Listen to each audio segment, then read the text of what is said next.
Good morning, Vande Mataram, all of you. Good morning, everyone. Today, we shall discuss about legal restrictions and provisions on share allotment. आज के इस video lecture में हम लोग legal restrictions and provisions on share allotment means company जब भी share allot करती है तो उसके लिए लीगल रिस्ट्रिक्शंस और प्रोविजंस क्या हैं, इस पॉइंट्स को आज के इस वीडियो लेक्चर में हम डिस्कस करेंगे.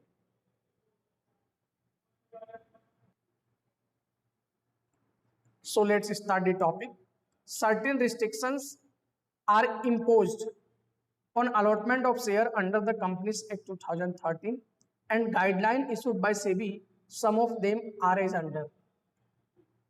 The Companies Act 2013 and SEBI के कुछ गाइडलाइन है जो कि शेयर अलॉट करते समय कुछ सर्टेन रिस्ट्रिक्शंस रखा गया है कि जब भी आप शेयर अलॉट करेंगे, मतलब जब भी कोई कंपनी शेयर अलॉट करेगी तो उसके लिए कुछ गाइडलाइन है. उस गाइडलाइन को फॉलो करके ही जो कंपनी है, पब्लिक कंपनी, वो शेयर अलॉट कर सकती है.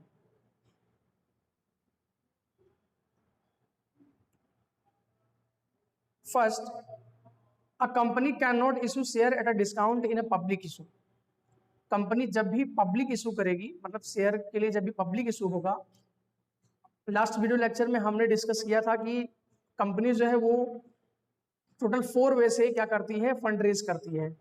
Public issue, bonus issue, right issue and private placement.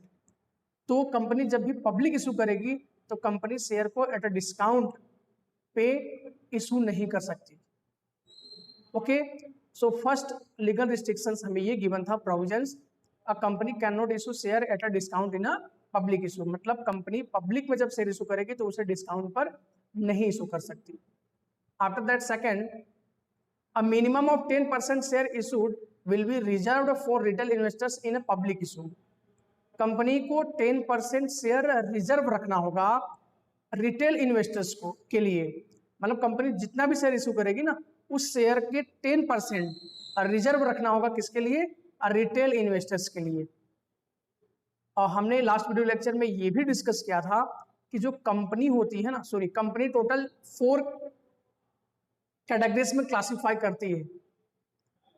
जो शेयर एप्लीकेशन रिसीव होते हैं उसे टोटल 4 कैटेगरीज में कंपनी क्लासिफाई करती है. First, retail investors. Second, high net worth non institutional investors. Third, industrial investors. And fourth, the companies employ of the company. इस तरह से 4 कैटेगरीज में क्लासिफाई करती है कंपनी जो एप्लीकेशन रिसीव होता है उसको. तो ये पॉइंट्स हमें सेकंड ये गिवन है, हमें ये बता रहा है कि रिटेल इन्वेस्टर्स के लिए कंपनी जितना भी शेयर इशू करेगी उसका 10% क्या रखेगी, रिजर्व रखेगी. Okay, and this topic is very important for the examination point of view. Objective type में आपको ये क्वेश्चन आ सकता है.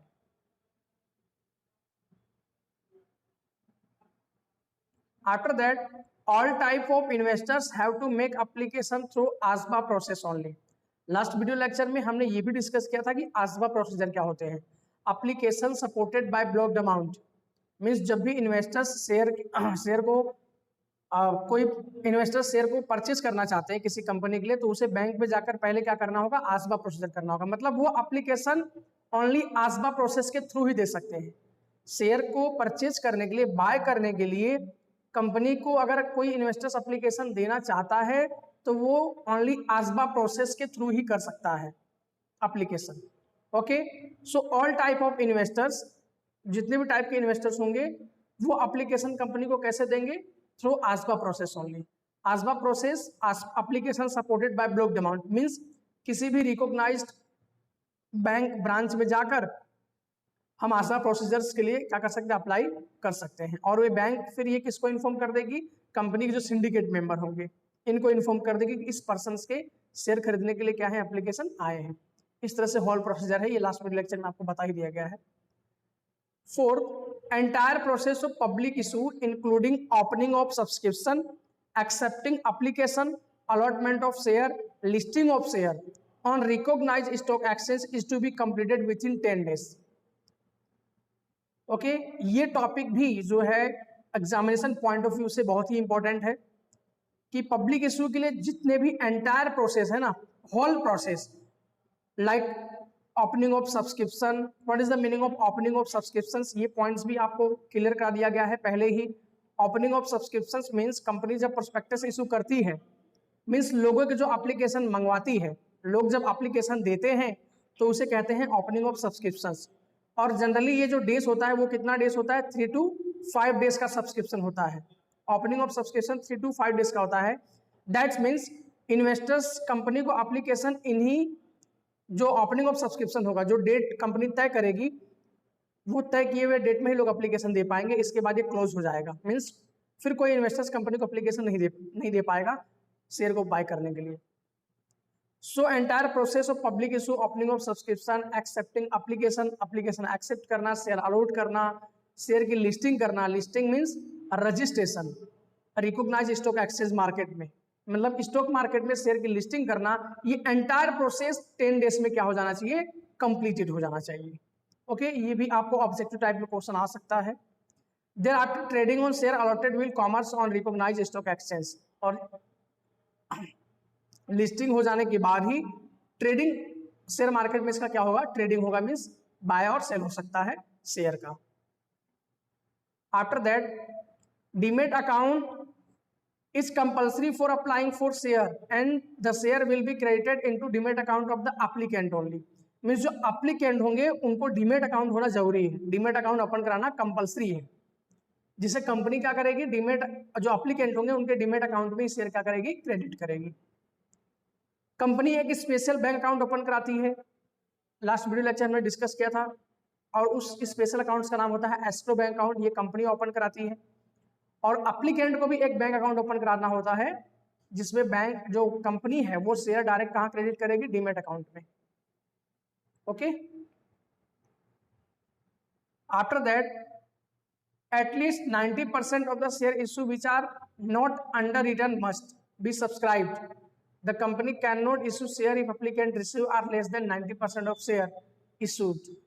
90% शेयर क्या होने चाहिए, जब भी शेयर इशू होगा तो उसका 90% एप्लीकेशन रिसीव होना चाहिए कंपनी को, मींस मिनिमम सब्सक्रिप्शंस आने चाहिए। और मिनिमम सब्सक्रिप्शंस की मीनिंग क्या हो गई, दैट्स मींस जो इन्वेस्टर्स हैं 90% इन्वेस्टर्स कंपनी के शेयर को परचेज करने के लिए एप्लीकेशन देंगे, मींस कंपनी के पास 90% इन्वेस्टर्स के एप्लीकेशन रिसीव होने चाहिए। 90% से अगर लेस होता है, मीन लेस देन 90%, तो company can not issue share if applicant to applicant. 90% से लेस देन से शेयर एप्लीकेशन आते हैं तो कंपनी शेयर इशू नहीं कर सकती है, ये होता है minimum subscriptions. Okay, under returns contract तो हम जानते हैं, अंडर राइटर कॉन्ट्रैक्ट्स कंपनी को रिस्क होता है कि 90% एप्लीकेशन नहीं आएंगे तो हम शेयर इशू नहीं कर पाएंगे, इसलिए कंपनी क्या करती है, अंडर राइटर कॉन्ट्रैक्ट करती है। मीन्स अंडर राइटर एक ब्रोकर होते हैं, इंटरमीडिएट्स होते हैं, कंपनी इनसे कॉन्ट्रैक्ट कर लेती है और कंपनी इनके बदले में इन्हें कमीशन भी देती है, और साथ साथ में जो शेयर परचेज करेंगे उस शेयर का प्रॉफिट भी इन्हें देगी। ओके, सपोज दैट कि 80% शेयर आया और 10% अभी नहीं, 80% एप्लीकेशन आया, 10% बाकी है, 10% फिर एप्लीकेशन कौन परचेज कर लेगा, 10% शेयर कौन परचेज कर लेगा, under writer contracts. So minimum subscriptions की मीनिंग ये हो गई, सेबी की गाइडलाइन है कि कोई भी कंपनी को पब्लिक इश्यू के लिए 90% एप्लीकेशन रिसीव होना चाहिए तो ही वो शेयर इशू कर पाएंगे। 90% से यदि कम के एप्लीकेशन रिसीव होते हैं तो कंपनी शेयर इशू नहीं कर सकती। Okay, after that company is required to issue share through book building process. Book building process के लिए मैंने एक अलग से ही सेपरेट वीडियो आपके लिए सेंड कर दिया है यूट्यूब पे, आल्सो वो अवेलेबल है, तो आप वहां जाकर इसे देख सकते हैं। बुक बिल्डिंग प्रोसेस मीन्स पहले से ही प्राइस डिटरमाइन न हो, शेयर की प्राइस क्या रखनी है पहले से डिटरमाइन न हो, तो कंपनी बुक बिल्डिंग प्रोसेस करती है। सो यदि कोई कंपनी सेबी के क्राइटेरिया के अंदर आती है तो उस कंपनी, वो कंपनी जो कंपनी सेबी के सर्टेन क्राइटेरिया के अंदर आती है, तो वो company only book building process के थ्रू ही शेयर इशू कर सकती है। बुक बिल्डिंग प्रोसेस में जनरली क्या होता है, शेयर की प्राइस पहले से ही डिसाइड नहीं होती है, शेयर की प्राइस पब्लिक के पास से मंगवाई जाती है। इसका एक प्रोसीजर होता है कि इस प्राइस इतनी तय कर ली जाएगी, फिर उसे क्या हो जाएगा, पब्लिक में इशू कर दिया जाएगा, हम इस प्राइस पे शेयर देंगे, और जिस प्राइस पे सबसे ज्यादा एप्लीकेशन रिसीव होगा कंपनी उस प्राइस पे शेयर इशू कर देगी। बुक बिल्डिंग प्रोसेस, इसका एक एडवांटेज ये है कि कंपनी को फ्यूचर में मतलब जो भी अप्लीकेंट्स होते हैं उनका ट्रेंड पता चल जाता है, अप्लीकेंट्स का ट्रेंड क्या है, मतलब अप्लीकेंट्स किस प्राइस पर शेयर लेना चाहते हैं, एक ट्रेंड कंपनी को पता चल जाता है, और फ्यूचर में कंपनी फिर क्या करती है, उसी प्राइस पर शेयर इशू करती है। मीन्स एक कंपनी दो प्राइस पे शेयर इशू करती है, एक होता है फिक्स प्राइस और एक होता है बुक बिल्डिंग प्रोसेस की प्राइस। 8 पॉइंट में देखो हमें वही बता रहा है, if share are issued at fix price decided in advance, fix price में प्राइस एडवांस में डिसाइड कर लिया होगा, पहले ही डिसाइड कर लिया जाएगा। The company must get the prospectus sanction by SEBI, means public company यदि फिक्स प्राइस पे शेयर इशू करेगी तो जो कंपनी होगी उसे प्रोस्पेक्टस के लिए सैंक्शन लेना होगा सेबी के पास से। हेलो, कंपनी फिक्स प्राइस पे शेयर इशू करेगी तो कंपनी को प्रोस्पेक्टस के लिए सैंक्शन लेना होगा कहां से, सेबी के पास से। यदि if company book building process पर शेयर इशू करती है तो कंपनी को रेड हेरिंग प्रोस्पेक्टस का सैंक्शन लेना होगा सेबी के पास से। यहां दो पॉइंट्स की बात हुई हमें, कंपनी फिक्स प्राइस पे शेयर इशू करेगी तो प्रोस्पेक्टस का सैंक्शन लेना होगा, कंपनी बुक बिल्डिंग प्रोसेस पर शेयर इशू करेगी तो रेड हेरिंग प्रोस्पेक्टस का सैंक्शन लेना होगा सेबी के पास। रेड हेरिंग प्रोस्पेक्टस मींस जिसमें शेयर की प्राइस क्या रखी जाएगी और कितनी शेयर इशू की जाएंगी, मतलब price of share and quantum of share, quantity of share, ये मेंशन नहीं होता है प्रोस्पेक्टस में, that is called red herring prospectus. Okay, after that a minimum of 5% of the face value of share or the amount decided by SEBI must be called up share application money, means share की जो भी price होगी उसका 5% application money, means जब भी investors applicant जो होंगे, जो इन्वेस्टर्स होंगे, जब वो एप्लीकेशन देंगे कंपनी को तो शेयर की जो भी वैल्यू होगी उस वैल्यू का 5% क्या होगा, एप्लीकेशन के साथ में मंगाना होगा। ये हम क्या पढ़ रहे हैं अभी, हम गाइडलाइन पढ़ रहे हैं, सभी गाइडलाइन को कंपनी को फॉलो करके चलना होगा। मतलब क्या है, जैसे कि suppose that for example company ने शेयर की प्राइस तय की, इस शेयर की प्राइस 100 रुपीज है तो इसका 5% कितना हो जाएगा, 5 रुपीज। तो कंपनी जब भी इन्वेस्टर्स एप्लीकेशन देंगे तो उस टाइम में 5 रुपीज भी कंपनी को देंगे। ओके, या तो फिर इसमें एक और बात हो रही है एक टर्म की, minimum 5% of the face value of share और the amount decided by SEBI, या तो 5% आना चाहिए या तो सेबी ने जो अमाउंट डिसाइड किया है वो अमाउंट एप्लीकेशन के साथ में कंपनी को मंगाना होगा। After that the company must enter into agreement with a recognised stock exchange for the listing of share, company को शेयर की लिस्टिंग के लिए, शेयर के रजिस्ट्रेशन के लिए स्टॉक एक्सचेंज मार्केट में क्या कराना होगा, कंपनी को एग्रीमेंट कराना होगा, मतलब कंपनी एग्रीमेंट कराएगी स्टॉक एक्सचेंज मार्केट के साथ। And after that the company must enter into an agreement with respective depository company to credit the share allotted, share allotted के लिए कंपनी डिपोजिटरी पार्टिसिपेंट जो NSDL और CDSL हैं इनके साथ भी कंपनी क्या करेगी, एग्रीमेंट करेगी। अगर एग्रीमेंट नहीं करेगी तो हो सकता है कि गाइडलाइन को कंपनी ने फॉलो नहीं किया और शेयर इशू नहीं हो सके, शेयर इलीगल हो, शेयर इरेगुलर हो। इरेगुलर शेयर और इलीगल शेयर्स क्या होते हैं ये हम नेक्स्ट वीडियो लेक्चर में डिस्कस करेंगे। Minimum subscription and its effect must to be disclosed in the prospectus. Minimum subscriptions अभी हमने ऊपर पढ़ा, 90% शेयर एप्लीकेशंस रिसीव होने चाहिए कंपनी को, वो मिनिमम सब्सक्रिप्शन हो गया। तो मिनिमम सब्सक्रिप्शंस रिसीव नहीं होता है तो उसका इफेक्ट क्या होगा, ये भी प्रोस्पेक्टस के अंदर क्या करना चाहिए, मेंशन करना चाहिए, डिस्क्लोज करना चाहिए। जैसे कि इफेक्ट क्या हो सकता है कि मिनिमम सब्सक्रिप्शन रिसीव नहीं होता है तो फर्स्ट इफेक्ट ये हो गया कंपनी शेयर इशू नहीं कर सकती। सेकंड इफेक्ट ये हो गया कि जो अमाउंट रिसीव हुआ है एप्लीकेशन के साथ में, अभी हमने पढ़ा ना 5% अमाउंट रिसीव होना चाहिए, कंपनी वो अमाउंट क्या करेगी, वापस करेगी विद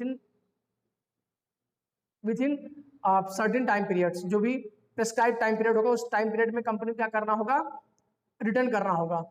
कंपनी रिटर्न नहीं करेगी तो कंपनी क्या होगी, इसके लिए पनिशेबल होगी, लाइबल होगी।